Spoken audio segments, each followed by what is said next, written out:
രാവിലെ ചൂലും കൊണ്ടിറങ്ങിയ ചേച്ചിക്ക് വേറെ പണിയൊന്നുമില്ലേ? ഇതൊക്കെ എവിടെ ചെയ്യൂലേ? ഓ അതിനെന്താ ആരായാലും ചെയ്താ പോരെ. എന്താ ചേച്ചിയെ കൊണ്ടാണ് ഈ പണിയൊക്കെ ചെയ്യുന്നത്? അയ്യോ അവളെ വഴക്ക് പറയണ്ട, അവൾ അറിഞ്ഞിട്ടില്ലേ ഞാൻ ഇങ്ങോട്ട് വന്നത്. ഇതൊക്കെ എനിക്ക് ചെയ്യാവുന്നതല്ലേ ഉള്ളൂ. അതല്ലേ ചേച്ചി, ഇവളെ അമ്മ വന്ന ശേഷം ഇവൾ ഒരു പണി ഇവിടെ ചെയ്യാറൊന്നുമില്ല. ഇതെങ്കിലും മേലെണെങ്കിൽ ചെയ്യട്ടെ. ആരും പറഞ്ഞു ഞാൻ പണിയെടുക്കുന്നില്ലാന്ന്? ചേച്ചിയോട് ചോദിച്ചോക്കെ, ഞാൻ ഇവിടെ നന്നായി പണിയെടുക്കുന്നുണ്ട്. ഈ പണി എടുക്കുന്നുണ്ട്, വാവുണ്ട്, ഭക്ഷണം കഴിക്കാനും കുറ്റം പറച്ചിലും. പോട്ടെ ചേച്ചി, പോട്ടെ ചേച്ചി.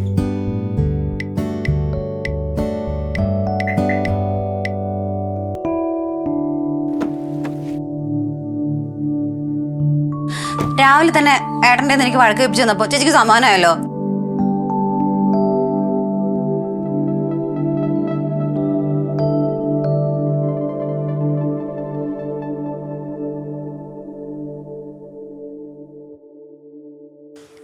അമ്മേ,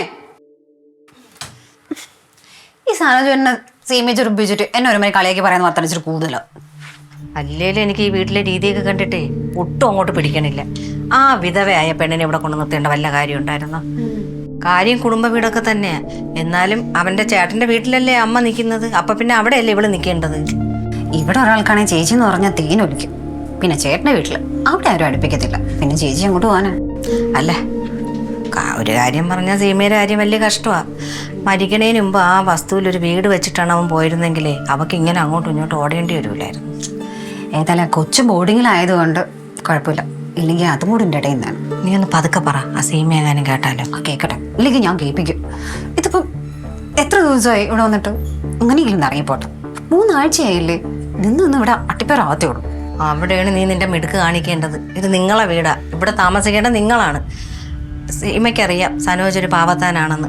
അവൾ അത് വെച്ച് മുതലെടുക്കാൻ നോക്കിയാലേ നീയും നിന്റെ മോളും കൂടെ അനുഭവിക്കേണ്ടതൊക്കെ പെങ്ങളും മോളും കൂടെ കൊണ്ടുപോകും. അന്ന് ആ ഗൾഫിൽ ജോലി കിട്ടിയപ്പോഴത്തേക്ക് അങ്ങ് കയറി പോയാൽ മതിയായിരുന്നു. കാർ ഷോറൂമിലെ മാനേജർ പണി അത് കളക്ടർ ഉദ്യോഗമാണെന്നാ ചേട്ടൻ്റെ വിചാരം. നീ ഇപ്പൊ അവനെ ഗൾഫിലോട്ട് വിടേണ്ട കാര്യമല്ല നോക്കേണ്ട, അവൾ എങ്ങനെ ഇവിടെ നോട്ടിക്കാന്നോ. അതിനിപ്പോ എന്താ ഒരു വഴി? നീ ഒരു കാര്യം ചെയ്യ്, സനോജിന്റെ അമ്മയെ വിളിച്ചു പറ, ഒരു 10 ദിവസം ഇവളെ അവിടെ കൊണ്ടുണ്ടാകട്ടെ. ആ ഫസ്റ്റ് ആ തള്ളയെ വിളിക്കേണ്ട താമസം. ആ സെക്കൻഡിൽ അവർ വണ്ടി പിടിച്ചിങ്ങി വരും. പിന്നെ അമ്മയും മോളും കൂടി ഇവിടെ കൂട്ടുകൊണ്ടുപോകും. ആ ഒന്നും ശരി. ആ ചേച്ചി, ഇതാ കറണ്ട് ബില്ല് വന്നു. ഞാൻ കുളിച്ചിട്ട് വരട്ടേട്ടാ. നീ എന്തിനാണ് ഇത് വാങ്ങിച്ചത്? ഇതും ഇനി അവ അടയ്ക്കണ്ടേ? ചെലവിനാ പൈസ ഒന്നും തന്നില്ല. ഇതെങ്കിലും അവളെ കൊണ്ട് അടുപ്പിച്ചൂടായിരുന്നു. പൊന്നല്ലേ, ഇത് ഞാൻ പൊന്നാരാങ്ങൾ അറിഞ്ഞ പിന്നെ അതും മതി.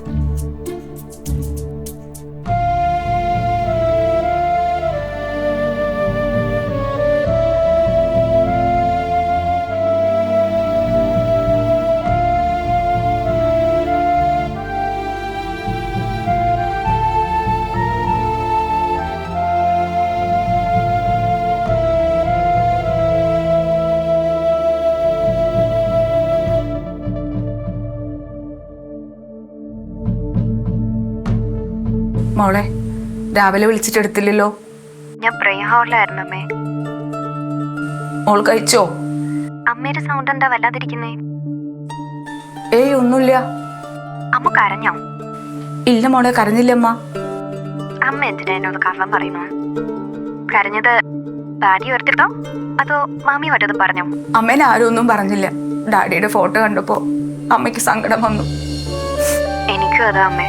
പഠിക്കാനായി പുസ്തകം തുറന്ന ഡാഡിയുടെ മുഖമാതിര. ഞാൻ കുറച്ചു ദിവസം അവിടെ ഒന്ന് നിന്നോട്ടെ? വേണ്ട മോളെ, മോൾ അവിടെ ഇരുന്ന് പഠിച്ചാൽ മതി. പപ്പയുടെ ആഗ്രഹം പോലെ വലിയ ഡോക്ടർ അവിടെ പഠിച്ചിട്ട് പപ്പയ്ക്ക് കൊടുക്കാൻ പറ്റുമെന്ന് ഏറ്റവും വലിയ ഗിഫ്റ്റ് അത് തന്നെയാ. ശരി അമ്മേ, ഞാൻ വെക്കട്ടെ, അമ്മയ്ക്ക് വേറൊരു കോള് വരുന്നുണ്ട്.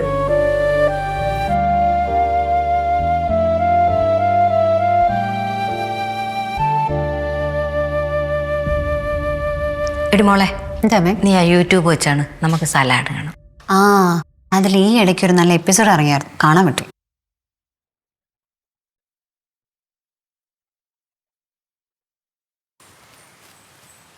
ശരണ്യ, എന്താ ചേച്ചി? കറണ്ട് ബില്ല് പേ ചെയ്തായിരുന്നോ? ഇല്ല. എന്നാ അടച്ചോളൂ. അയ്യോ മോളെ, സനോജ് അറിഞ്ഞാൽ വഴക്ക് കുറയും. അതൊന്നും വേണ്ട. സനോജ് അറിയാണ്ടിരുന്നാ പോരെ? അതൊന്നും സാരമില്ലമ്മേ, ചേച്ചി സന്തോഷത്തോടെ തരുന്നതല്ലേ. നിങ്ങൾ ഭക്ഷണം കഴിച്ചോ? ഇല്ല ചേച്ചി, ഏട്ടൻ്റെ കുറേ തുണികൾ നനയ്ക്കാനുണ്ട്. അത് കഴിഞ്ഞ് കുളിച്ചിട്ട് കഴിക്കാം. ശരണ്യ കുളിച്ചോളൂ, അവൻ്റെ തുണികളൊക്കെ ഞാൻ കഴുകിയിട്ടോളാം. എന്നിട്ട് നമുക്ക് ഒരുമിച്ച് കഴിക്കാം. ശരി ചേച്ചി. അമ്പടി മിടുക്കി. അവരറിയാതെ തന്നെ അവർ കൊണ്ടുപോയിട്ടുള്ള എല്ലാ ജോലികളും ഞാൻ ചെയ്യിക്കും. എന്നിട്ട് അവരറിയാതെ തന്നെ ഞാൻ അവരിവിടെ ഓട്ടിക്കുകയും ചെയ്യും. എൻ്റെ മോള് തന്നെ. അപ്പോൾ ശരി.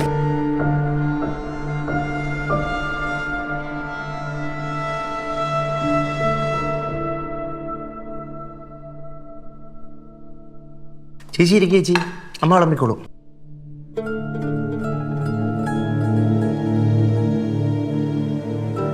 ഞാൻ പിന്നെ ഇരുന്നോളാം. അമ്മ ഇരിക്ക്. ഇരിക്കുക ചേച്ചി. അമ്മ വിളിച്ചായിരുന്നു ചേച്ചി? അമ്മ വിളിച്ചിരുന്നു, അങ്ങോട്ട് ചെല്ലണില്ലെന്ന് ചോദിച്ചു. അല്ല, അതിന് ഏട്ടനും ഏട്ടത്തി സമ്മതിക്കൂ? എന്ത് സമ്മതിക്കാത്തത്? അല്ല, സീമ അങ്ങോട്ട് ചെന്നാൽ അവർക്കൊരു ബാധ്യതയായി കാണുമെന്ന് കരുതി കാണും. എന്ത് ബാധ്യത? അവിടെ ചേട്ടനും ചേച്ചിയും ജോലിക്ക് പോയി കഴിഞ്ഞാൽ പിന്നെ അമ്മയും ചേച്ചി മാത്രമല്ലേ ഉള്ളൂ. അമ്മ ഒറ്റയ്ക്കാണെങ്കിൽ വല്ല കരഞ്ഞോണ്ടൊക്കെ ഇരിക്കും.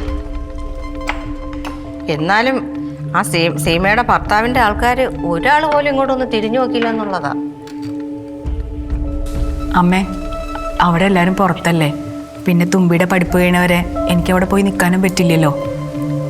ഒരു കണക്കിന് പറഞ്ഞാൽ സനോജും കൂടെ ഇല്ലായിരുന്നെങ്കിൽ സീമയുടെ അവസ്ഥ എന്താകുമായിരുന്നു? എന്താ ഞാൻ കാണൂല എൻ്റെ ചേച്ചിയോട്, അല്ലേ ചേച്ചി?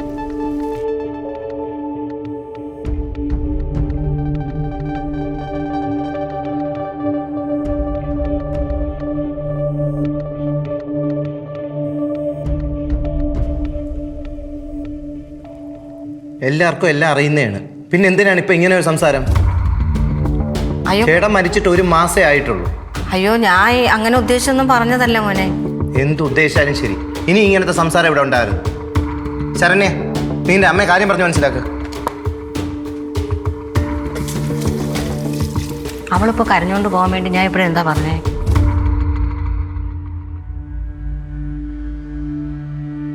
അമ്മ പറഞ്ഞതിൽ പ്രത്യേകിച്ചൊന്നുമില്ല. ഇത് കരഞ്ഞു കാണിച്ച സിമ്പതി പറ്റി ഈ വീട്ടിലെ ആധിപത്യം സ്ഥാപിക്കേണ്ട പരിപാടിയാണ്.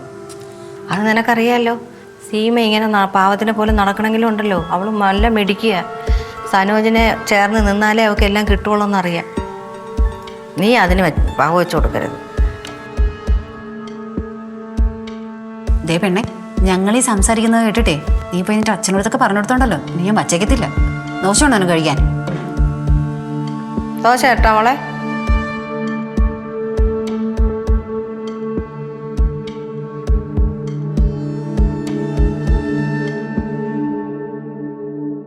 ഇപ്പോഴാ സൂപ്പർ മാർക്കറ്റിലോട്ട് പോകുന്നത്? വൈകിട്ട് പോവാം. സാധനങ്ങളെല്ലാം വാങ്ങിച്ചിട്ടേ ബില്ലടിക്കാനാകുമ്പോൾ ഞാൻ എണ്ണ വിളിക്കാം. അപ്പം ചേട്ടൻ കാർ കൊണ്ട് വന്നാൽ മതി. അയ്യോ, വീക്കെൻഡാണ്, നീ എന്നെ നോക്കിയേ വേണ്ട. ഇരിക്കാഞ്ചി ഒരു ഓട്ടോ എടുത്തു പോകും. ചേച്ചിയും കൂടെ വിളിച്ചോ? ഓ, അതൊന്നും വേണ്ട, അമ്മ കൂടെ വരുന്നുണ്ട്. അമ്മയ്ക്ക് എന്തോ മരുന്നൊക്കെ മേടിക്കണമെന്നാ പറഞ്ഞത്. അതിനിപ്പോൾ എന്ത്, നിങ്ങൾ പോയി തിരിച്ചു വരുമ്പോൾ വാങ്ങിച്ചോണ്ടെങ്കിൽ വന്നാൽ മതി. ആ പാവ ഈ വീട്ടിൽ വന്ന ശേഷം പുറം ലോകം കണ്ടിട്ടില്ല. മോനെ, ചേച്ചി. മോനെ സനോജെ, ചേച്ചിക്കൊരു ഉപകാരം ചെയ്യാൻ പറ്റുമോ? പറഞ്ഞ ചേച്ചി. ചേച്ചിക്കൊരു 30,000 രൂപയുടെ ആവശ്യം ഉണ്ടായിരുന്നു. ഈ വള പണയം വെച്ചിട്ട് മോനൊന്ന് കൊണ്ടുവരാൻ പറ്റുമോ?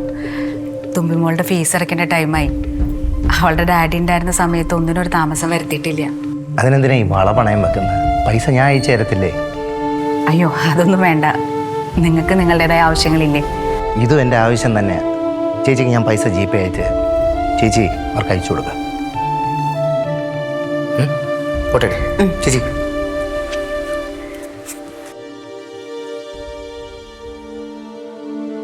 ചേച്ചി ഒന്ന് നിന്നേ. എന്താ ശരണ്യ? ചേച്ചി കാണിച്ചു ഒട്ടും ശരിയായില്ല. എന്ത്? അല്ലെങ്കിൽ സനോജേട്ടൻ ഈയിടെയായിട്ട് ചെലവിച്ചിരി കൂടിയിരിക്കുക. അതിൻ്റെ ഇടയിൽ ചേച്ചിയുടെ മോളുടെ പഠിത്തം കൂടി ചെയ്യേണ്ട തലയിൽ വെച്ച് കൊടുത്ത് ഒട്ടും ശരിയായില്ല. ശരണ്യ, ഞാൻ വള പണയം വെച്ച് പൈസ എടുക്കാനല്ല അവനോട് പറഞ്ഞത്. അവൻ ഇങ്ങനെ പറയുമെന്ന് ഞാൻ പ്രതീക്ഷിച്ചില്ല. എന്താ മോളെ? ഓ, ചേച്ചിയുടെ മോളുടെ ഫീസ് അടപ്പിക്കാൻ വേണ്ടിയിട്ടുള്ളൊരു വള പണയം വെക്കൽ നാടകം. ദൈവമേ, സനോജന്റെ സ്വഭാവം വെച്ചിട്ട് എന്തായാലും ചേച്ചിയുടെ നീ വള പണയം വെക്കാൻ മേടിക്കില്ലെന്ന് ചേച്ചിക്ക് നന്നായിട്ട് അറിയാം. ഈ വള ചേച്ചിക്ക് എന്നെ പണയം വെച്ച് കാശം കൊടുത്താൽ പോരായിരുന്നോ? ഇങ്ങനെ പോവുകയാണെങ്കിൽ ആ കൊച്ചു പഠിച്ചിറങ്ങുമ്പോഴത്തേക്ക് സനോജ് പിച്ചപാത്രം എടുക്കേണ്ടി വരുമല്ലോ. ഇവിടെ ഒരു മോള് വളർന്നു വരുന്നത് സീമയ്ക്ക് അറിഞ്ഞൂടെ? എന്ത് പറഞ്ഞാലും ഇങ്ങനെ കള്ളക്കണ്ണീര് ഒലിപ്പിക്കുക. സനോ ചേട്ടൻ ചേച്ചിയുടെ അനിയും മാത്രമല്ല, എൻ്റെ ഭർത്താവും കൂടിയിട്ടാ. അതുകൂടി ഒന്ന് ഓർക്കണം. സീമയ്ക്ക് മിടുക്കുണ്ടായിരുന്നെങ്കിൽ ആ വാങ്ങിച്ച വസ്തുവിൽ ഒരു ഷെഡ് കെട്ടി കിടക്കാൻ പോരായിരുന്നു. ഈ ഫീസ് അടയ്ക്കാൻ മാർഗമില്ലെങ്കിൽ അതിനെ വല്ല സർക്കാർ സ്കൂളിലേ വിടണം. അല്ലാതെ അനിയനെ പിഴിഞ്ഞല്ല ഫീസ് അടപ്പിക്കേണ്ടത്. മരിച്ചുപോയ ഭർത്താവിൻ്റെ ആഗ്രഹമെന്നും പറഞ്ഞുകൊണ്ട് വലിയ സ്കൂളിൽ ഇട്ട് പഠിപ്പിച്ചേക്കും.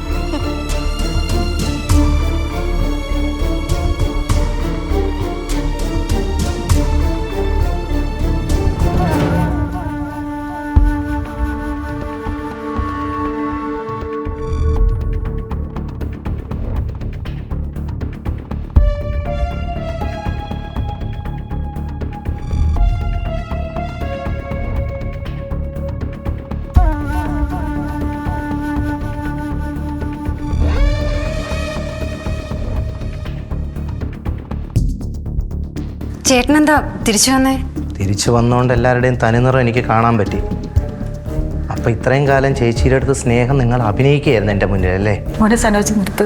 ചേച്ചി, ചേട്ടൻ മരിച്ചപ്പോൾ നിന്നോട് ചോദിച്ചിട്ടാണ് ഞാൻ ചേച്ചിയെ വീട്ടിൽ കൊണ്ടുവന്ന് നിർത്തിയത്. നിനക്ക് എന്തെങ്കിലും ബുദ്ധിമുട്ടുണ്ടായിരുന്നെ അന്ന് പറയണമായിരുന്നു. അത് ചെയ്യാതെ ഈ പാവത്തിന് ഇത്ര ഇട്ട് അപമാനിക്കണമായിരുന്നു. അല്ല മോനെ, അതിന് അവളൊന്നും. അമ്മ, ഞാൻ സംസാരിക്കുന്ന എൻ്റെ ഭാര്യയുടെ അടുത്താണ്, അമ്മയുടെ അടുത്തല്ല. അല്ല ചേട്ടാ, ചേച്ചി ഇവിടെ നിൽക്കുന്ന മാത്രമല്ല, ഇങ്ങനെ എല്ലാ കാര്യത്തിനും ഏട്ടൻ തന്നെ പൈസ ചിലവാക്കാൻ തുടങ്ങിയാൽ നമുക്കും ജീവിക്കണ്ടേ? ഏട്ടൻ്റെ ഒരു വരുമാനത്തിൽ തന്നെയല്ലേ നമ്മുടെ കുടുംബം കഴിയുന്നത്. ചേച്ചിക്ക് വേണ്ടി ഞാൻ ചെലവാക്കുന്ന പൈസ ചേച്ചിക്ക് കൊടുക്കാനുള്ള പലിശയാണ്. പലിശയോ? സനോജ് നിർത്ത്, മതി. ചേച്ചി, ഇനിയെങ്കിലും എല്ലാവരും എല്ലാം അറിയണം. ഈ വീട് വെക്കാനായിട്ട് കാശിന് വേണ്ടി ഞാൻ നെട്ടോട്ട് ഓടിയ സമയത്ത് മുന്നും പിന്നും നോക്കാതെ ചേട്ടൻ എനിക്ക് 5 ലക്ഷം രൂപ. വീണ്ടും പൈസയ്ക്ക് ആവശ്യം വന്നപ്പോൾ ചേച്ചിയുടെ സ്വർണ്ണം എൻ്റെ കയ്യിൽ കൊണ്ടുവന്ന് തന്നു. അവർ വീട് വെക്കുന്ന സമയത്ത് തിരിച്ച് തന്നാൽ മതി എന്ന് പറഞ്ഞു. 4 വർഷത്തിൻ്റെ പുറത്തായി. ചേട്ടന് ഫിനാൻഷ്യൽ ക്രൈസിസ് വന്നപ്പോൾ പോലും എന്നോട് അവർ പൈസ ചോദിച്ചിട്ടില്ല. നിനക്കൊരു അനിയത്തി ഉണ്ടല്ലോ, 1 ലക്ഷം രൂപ കടം തന്നെന്ന് പറഞ്ഞ് എൻ്റെ വീടിൻ്റെ പാലയാറ്റിൻ്റെ അന്ന് ചോദിച്ച് വാങ്ങിച്ചുകൊണ്ട് പോയി അവള്. അയ്യോ, അതൊന്നും ഞങ്ങൾക്ക് അറിയില്ലായിരുന്നു. അങ്ങനെ അറിയാത്ത പല കാര്യങ്ങളും ഉണ്ടമ്മ. അറിയാതെ ഒരാളെയും കുറ്റപ്പെടുത്തരുത്. ചേച്ചി എന്ത് സാഹചര്യത്തിലാണ് ഇവിടെ വന്ന് നിൽക്കുന്നത് നിനക്കറിയാം. ചേച്ചിയുടെ സ്ഥാനത്ത് നിനക്കാണ് ഇങ്ങനെ ഒരു വിധി വന്നിരുന്നെങ്കിലോ? സനോജ് നിർത്ത്. നിങ്ങൾ എനിക്ക് വേണ്ടി തല്ലുകൂടണ്ട. ശരണ്യ, എന്റെ തുമ്പിമോളുടെ പഠിപ്പ് കഴിഞ്ഞവരെ ഞാനിവിടെ ആർക്കൊരു ബുദ്ധിമുട്ടില്ലാണ്ട് നിന്നോളാം. എനിക്ക് വേറെ പോകാൻ വഴിയില്ല. അതുവരെ നിങ്ങൾ എന്നെ സഹിച്ചേ പറ്റൂ.